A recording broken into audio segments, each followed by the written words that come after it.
Hello everyone, welcome to our YouTube channel कक्षा। यहाँ पर हम जो है डेली बेसिस पर आईआईटी जेईई के जो क्वेश्चंस हैं, जो पीवाईक्यू आए हुए हैं, उनको अपलोड करते रहते हैं। और भी जो क्वेश्चंस हैं हमारे, उनकी हम ट्रिक्स और जो कुछ टिप्स होते हैं प्रिपरेशन के लिए, वो हम यहाँ पर रेगुलरली अपलोड करते रहते हैं।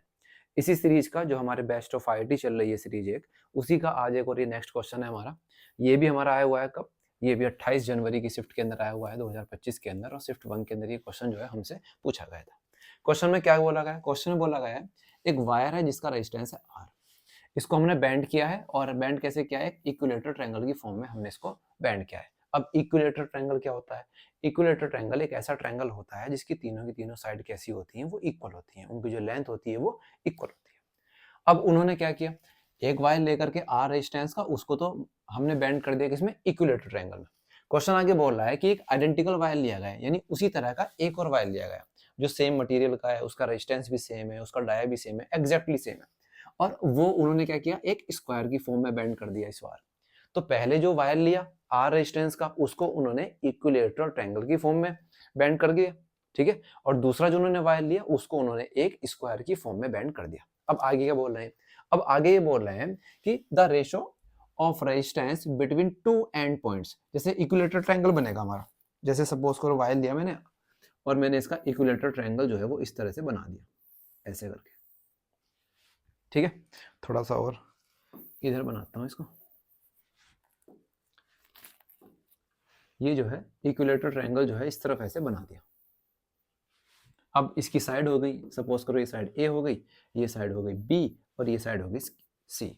तो किसी भी दो एंड्स के बीच में, जैसे एक एंड हमारा ये हुआ और एक एंड हमारा हुआ ये, इसके अराउंड हमने जो है नेट रिजल्टेंट निकाला। सेम फॉर किसके लिए किया हमने? ऐसे ही स्क्वायर के लिए भी किया। हमने एक स्क्वायर बनाया, और स्क्वायर की भी किसी एक साइड के अराउंड हमने जो है नेट रेजिस्टेंस को फाइंड आउट किया। और फिर हमसे वो ये बोल रहा है कि उन दोनों का रेशियो क्या होगा, ठीक है। तो क्वेश्चन तो शायद समझ में आया होगा क्या पूछ रहा है। वो ये बोल रहा है कि एक वायर लिया है, और उसको हमने जो है इक्विलेटरल ट्रायंगल की फॉर्म में बेंड कर दिया। अब उसका जो है नेट रेजिस्टेंस निकालना है किन्हीं भी दो एंड्स के बीच में, जो रिजल्टेंट रेजिस्टेंस आने वाला है। ऐसे ही हमने सिमिलर टाइप का एक वायर लिया, सेम आइडेंटिफिकेशन के साथ, और उसके साथ हमने क्या किया, उसको हमने स्क्वायर शेप में बेंड किया।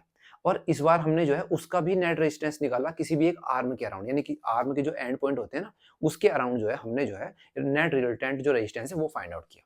फिर वो हमसे पूछ रहा है कि ट्रायंगल वाले का और स्क्वायर वाले का जो है ना रेशो फाइंड आउट करो नेट रेजिस्टेंस का, जो इनका टोटल रेजिस्टेंस आया अब नई शेप के साथ। तो हम दोनों ही केसेस के अंदर ऐसा मान लेते हैं, मैंने ये मान लिया कि लेंथ जो थी वायर की दोनों केसेस में कितनी थी, वो स्मॉल एल थी, टोटल लेंथ। यानी जब हमने वायर से जो है ट्रायंगल बनाया है इक्विलेटरल ट्रायंगल, तब ये टोटल लेंथ कितनी है? ए से बी, बी से सी, सी से ए, ये कितनी लेंथ है? Total L. और जब मैं इसका स्क्वायर बनाऊंगा तब भी लेंथ कितनी यूज होगी? एल ही यूज होगी। यहां पर हमें एक और चीज याद रखनी है। क्या याद रखना है? कि रेजिस्टेंस का जो फॉर्मूला होता है ना, वो होता है हमारा rho L by A. That means resistance जो होता है वो डायरेक्टली प्रोपोर्शनल होता है लेंथ के। तो अगर तुम लेंथ को डबल कर दोगे वायर की, तो रेजिस्टेंस भी क्या हो जाएगा? डबल।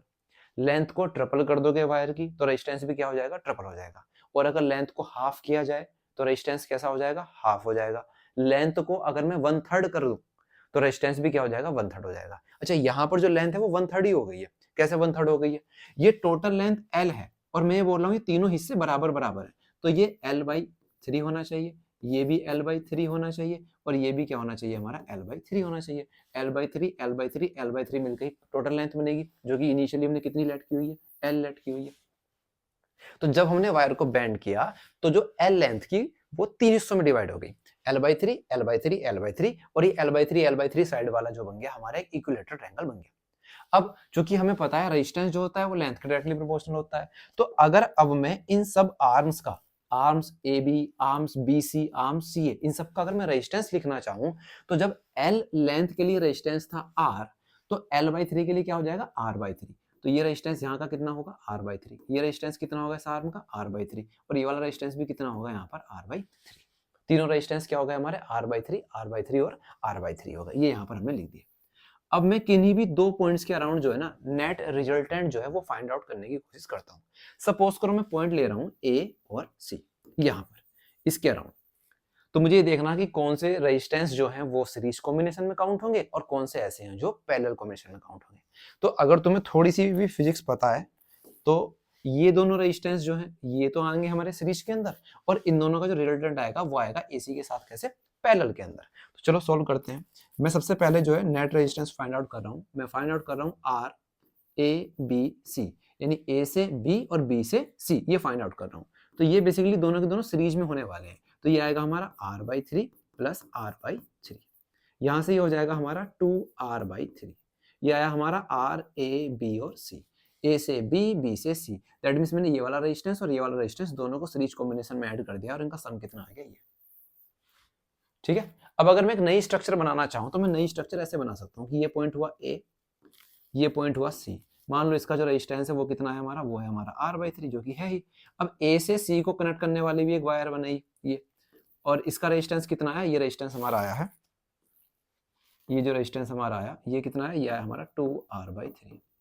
तो अब देखो मुझे A और C पॉइंट के बीच में नेट रेजिस्टेंस निकालना है। तो ये दोनों रेजिस्टेंस आपस में कैसे हैं, ये दोनों रेजिस्टेंस आपस में है पैरेलल। जब पैरेलल कॉम्बिनेशन होता है तो अगर मैं R इक्विवेलेंट या R नेट निकालना चाहूँ किसका, ट्रायंगल का, पूरे ट्रायंगल का आ जाएगा इस बार तो ये होगा हमारा इन दोनों का पैरेलल कॉम्बिनेशन।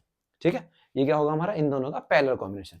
अब पैरेलल कॉम्बिनेशन क्या था, कैसे होता है ये भी मैं तुमको यहाँ एक्सप्लेन कर देता हूँ। अगर मुझे R1 और R2 का, इन दो रेजिस्टेंस का पैरेलल कॉम्बिनेशन निकालना है तो उसके लिए मुझे करना पड़ेगा कि R पैरेलल अगर मैं निकालना चाहूँ तो उसके लिए दोनों की मल्टीप्लाई ऊपर करनी पड़ती है और डिवाइड करना होता है R1 प्लस R2 से, इस तरह से। तो मैं ये फॉर्मूला यूज करने वाला हूँ यहाँ पर R इक्विवेलेंट निकालने के लिए। कैसे निकलेगा देखते हैं।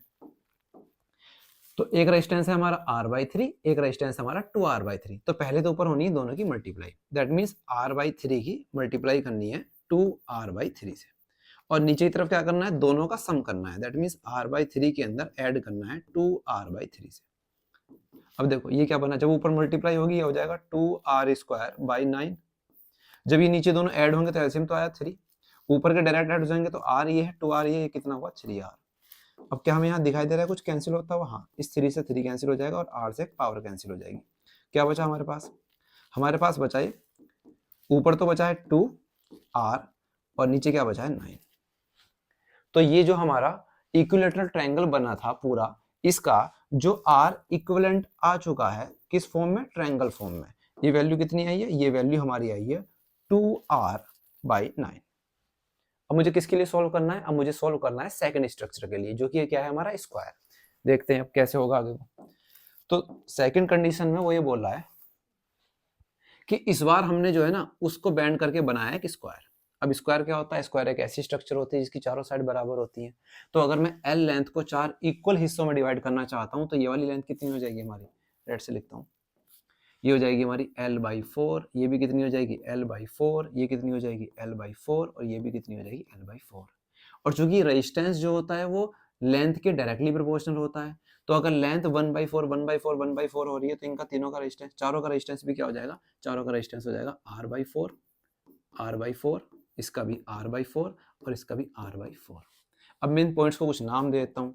क्या नाम दे देता हूँ, सपोज करो ये वाला पॉइंट जो है ये A है, ये वाला जो पॉइंट है ये B है, ये वाला जो पॉइंट है C है और ये वाला जो पॉइंट है वो D है। अब मैं इस A और D इन दोनों पॉइंट्स के अराउंड जो है नेट रेजिस्टेंस जो है फाइंड आउट करने की कोशिश करता हूँ। कैसे फाइंड आउट होगा, मैं यहाँ पर ये देख पा रहा हूँ कि अगर मैं फाइंड आउट करता हूँ R, A से B जाओ फिर C जाओ फिर D जाओ, अगर मैं इसको फाइंड आउट करता हूँ तो A से B जाने में, B से C जाने में और C से D आने में ये जो R/4 R/4 और R/4 ये तीन रेजिस्टेंस है हमारे, ये क्या रहने वाले हैं हमारे सीरीज कॉम्बिनेशन में रहने वाले हैं। तो यहाँ मैं कह सकता हूँ कि R/4 plus R/4 plus R/4 होगा। इसका मतलब है R अगर मैं A B C D तक का निकालता हूँ तो ये आएगा हमारा 3R/4। अब नई स्ट्रक्चर क्या बनी है हमारे पास, नई स्ट्रक्चर हमारे पास ऐसे बनी कि ये है A पॉइंट, ये यहाँ पर है D पॉइंट। अब हमने A और D को तो डायरेक्ट कनेक्ट कर दिया। एक रेजिस्टेंस तो इस वायर का है, कितना है R/4, और एक रेजिस्टेंस इस वाले वायर का है ऊपर वाले का, और ये कितना है, ये है हमारा 3R/4। और ये दोनों रेजिस्टेंस आपस में कैसे हैं, पैरेलल कॉम्बिनेशन में है। तो यहाँ पर जो है जब मैं R इक्विवेलेंट फाइंड आउट करूंगा किसका, स्क्वायर का, तो R इक्विवेलेंट जो होगा स्क्वायर का वो होगा भाई इसी फॉर्मूले से जो मैंने यहाँ पर यूज किया था कि पहले दोनों की मल्टीप्लाई करो और नीचे क्या कर दो, दोनों को सम कर दो। तो यहाँ पर मैं इन दोनों की मल्टीप्लाई कर रहा हूँ किसकी, 3R/4 की और R/4 की। तो डायरेक्ट लिख देता हूँ, इन दोनों की मल्टीप्लाई करके आएगा हमारा 3R² बाई 16 डिवाइडेड बाय इन दोनों का सम। तो अगर मैं इन दोनों को सम करूंगा तो उससे हमारा जो आएगा वो आएगा सिंपली आर। मैंने थोड़ा डायरेक्ट कर दिया, स्पेस थोड़ा कम है। तो यहां पर देखो आगे क्या हुआ। अब अगर मैं देखूं यहां पर तो आर से तो आर क्या हो जाएगा, कैंसिल। तो आर इक्विवेलेंट जो है, जो कि है हमारा स्क्वायर के लिए, वो कितना आ रहा है, वो आ रहा है हमारा 3r/16। तो हमारे पास दो चीजें आई, एक तो आई थी हमारी यहाँ ये जो वैल्यू आई थी ये इधर, और एक वैल्यू जो है, एक वैल्यू हमारी आई है ये। वो हमसे इन दोनों का रेशो पूछ रहा है। तो जो रिक्वायर्ड रेशो है हमारा वो क्या आएगा, रिक्वायर्ड रेशो देखते हैं। रिक्वायर्ड रेशो आएगा हमारा कि आर इक्वलेंट जो है ट्रायंगल का, इसको डिवाइड करना है आर इक्वलेंट जो है इसका स्क्वायर का, इक्वल्स टू, पहले वैल्यू वो रखी जाएगी 2r/9, फिर बाद में ये वाली वैल्यू रखी जाएगी 3r/16। कुछ कैंसिल हो रहा है, हाँ कुछ कैंसिल तो हो रहा है। क्या कैंसिल हो रहा है, यहाँ पर r से r जो है वो कैंसिल हो जाएगा, और कुछ कैंसिल हो रहा है नहीं। तो रेशो क्या बना हमारा, 16 दूनी 32 और 9 तिया 27। तो इस क्वेश्चन के आंसर में जो रेशो आना था वो कितना आना था, वो आना था 32:27। कौन से ऑप्शन में दिया हुआ है, तीसरे ऑप्शन में दिया हुआ है। तो इसका करेक्ट आंसर क्या हो गया हमारा, ऑप्शन नंबर 3 हो गया। तो क्वेश्चन समझाने में इतना बड़ा था, लेकिन ना तो कोई हार्ड कैलकुलेशन है इसके अंदर, और ना ही ऐसा है कि बहुत बड़ा कोई कंसेप्ट लग रहा है। बस क्वेश्चन को समझना है और करते चले जाना है, ज्यादा हार्ड क्वेश्चन ये था नहीं। ये भी कब आया हुआ है, ये आया हुआ है हमारा 28 जनवरी 2025 को। तो सब लेटेस्ट क्वेश्चन है जो मैं करा रहा हूँ यहाँ पर। चैनल से जुड़े रहिए और इसी तरह के अच्छे अच्छे क्वेश्चंस को करने के लिए आज के लिए इस वीडियो के अंदर इतना ही। फिर मिलते हैं एक नए क्वेश्चन के साथ एक नई वीडियो के अंदर। तब तक के लिए टाटा बाय बाय।